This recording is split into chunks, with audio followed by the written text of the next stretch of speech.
Mais la véritable menace ici, c'est la bureaucratie. Vous avez probablement vu, par exemple, qu'on disait « Trump est une menace pour notre démocratie », ce qui est ironique, puisqu'il a été élu avec la majorité du vote populaire. J'étais également une menace pour la démocratie. Mais si vous remplacez « menace pour la démocratie » par « menace pour la bureaucratie », cela prend tout son sens. Exactement. Donc, en réalité, nos élus ont très peu de pouvoir par rapport à la bureaucratie, jusqu'à l'arrivée de mon département. Donc, Doge, mon département est une menace pour la bureaucratie. C'est la première fois que celle-ci est menacée. Normalement, la bureaucratie dévore les révolutions au petit déjeuner. C'est la première fois qu'elle ne le fait pas, que la révolution pourrait réellement réussir, et que nous pourrions redonner le pouvoir au peuple plutôt qu'aux bureaucrates. Maintenant, la taille de tout cela. Quand vous avez commencé à enquêter dessus, dès vos premiers pas, à quel point cela vous a-t-il choqué? Juste l'ampleur de tout cela? Eh bien, de petites décisions aboutissent à des résultats de plusieurs milliards de dollars. Par exemple, il y avait un cas où une personne recevait 1,9 milliard de dollars envoyés à son ONG, créée il y a environ 1 an, et n'ayant aucune activité antérieure. Ils ont simplement constitué une ONG. Tout ce système des ONG est un cauchemar.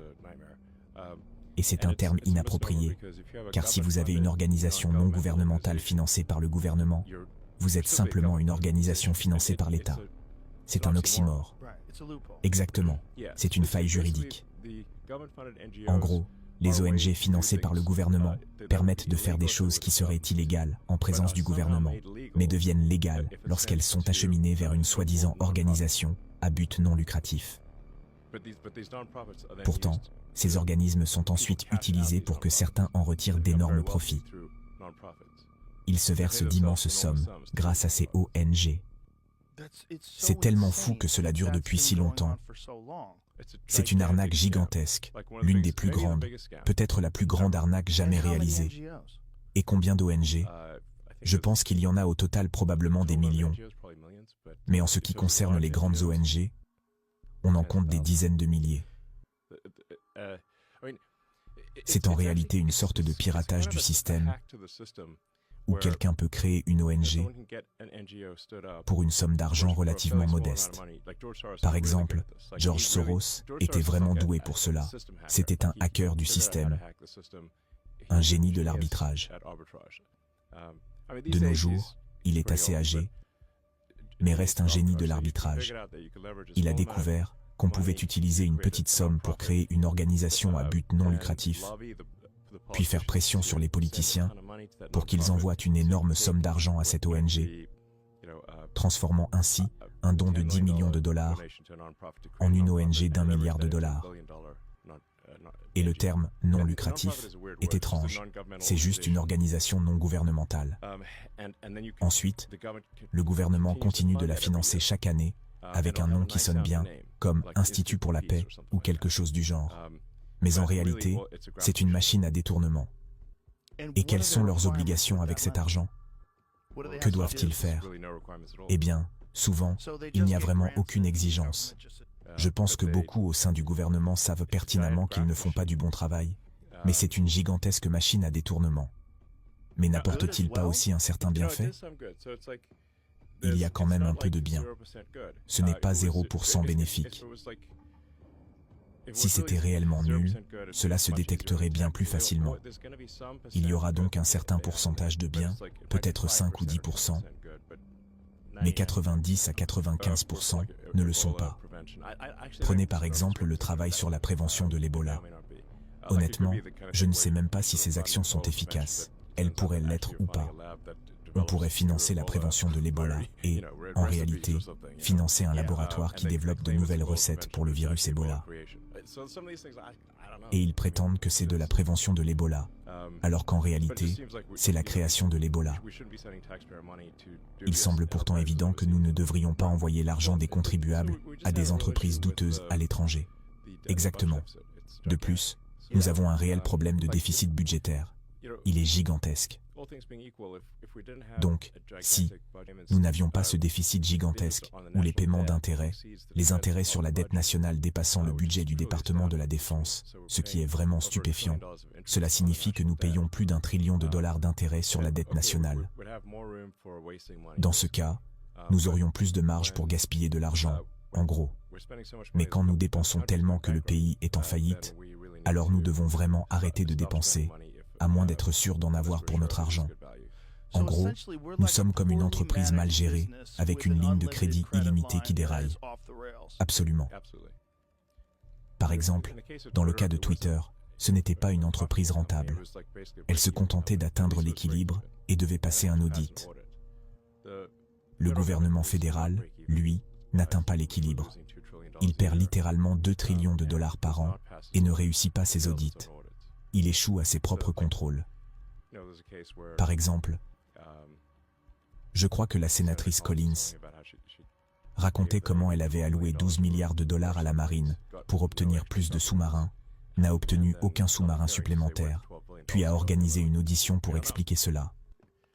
En gros, c'est tellement fou, c'est comme si seul le gouvernement fédéral pouvait se permettre un tel niveau de gaspillage.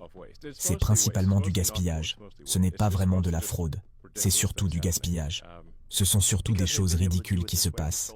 C'est comme Milton Friedman l'a dit. L'argent est le moins bien dépensé quand on dépense l'argent des autres pour des personnes qu'on ne connaît pas. À quel point allez-vous vous en soucier ? Et c'est ça, c'est le gouvernement fédéral. Il dépense donc l'argent de quelqu'un d'autre pour des personnes qu'ils ne connaissent pas. Et ceux qui reçoivent cet argent veulent continuer à le recevoir. La raison pour laquelle je m'investis autant dans tout ça, c'est que je pense que c'est une situation vraiment grave. Ce n'est pas une option, en gros. L'Amérique est en train de faire faillite, et cela ne peut tout simplement pas se produire. La manière dont le système est exploité, c'est en profitant de la mauvaise communication entre les différentes bases de données du gouvernement. Pour te donner un exemple, prenons le Trésor, qui s'améliore rapidement. L'ordinateur principal des paiements s'appelle PAM, comme Payment Accounts Master, ou quelque chose dans ce genre. Mais tout le monde l'appelle PAM, et il gère près de 5 trillions de dollars de paiements par an. Et quand nous sommes intervenus, nous avons constaté qu'un paiement pouvait être validé sans code de catégorisation et sans description. En gros, comme des chèques en blanc non traçables. C'est le genre de choses qui, si c'était fait dans une entreprise publique, entraînerait une radiation immédiate de l'entreprise et l'incarcération de son équipe dirigeante. Mais c'est tout à fait normal dans le gouvernement. Nous avons donc recommandé au Trésor et à la Réserve fédérale de rendre les codes de catégorisation des paiements obligatoires et non optionnels, et d'exiger une explication pour chaque paiement, même minimal. C'est un changement radical dans le système actuellement en cours de mise en place. J'estime que cela permettrait probablement d'économiser environ 100 milliards de dollars par an. Nom de Dieu. Où va cet argent? Eh bien, je pourrais donner un ordre de grandeur approximatif, probablement. Où allait cet argent? Eh bien, c'est là que l'on entre dans cette zone grise entre gaspillage et fraude. Si de l'argent est envoyé par le gouvernement à une personne ou une organisation qui ne le mérite pas vraiment, mais que le gouvernement le lui verse quand même, s'agit-il de gaspillage ou de fraude? Exactement. Il y a beaucoup de paiements où quelqu'un approuve simplement le paiement, puis l'agent en charge change de poste, prend sa retraite ou décède, et les paiements continuent d'être effectués. C'est comme oublier de payer son abonnement à la salle de sport.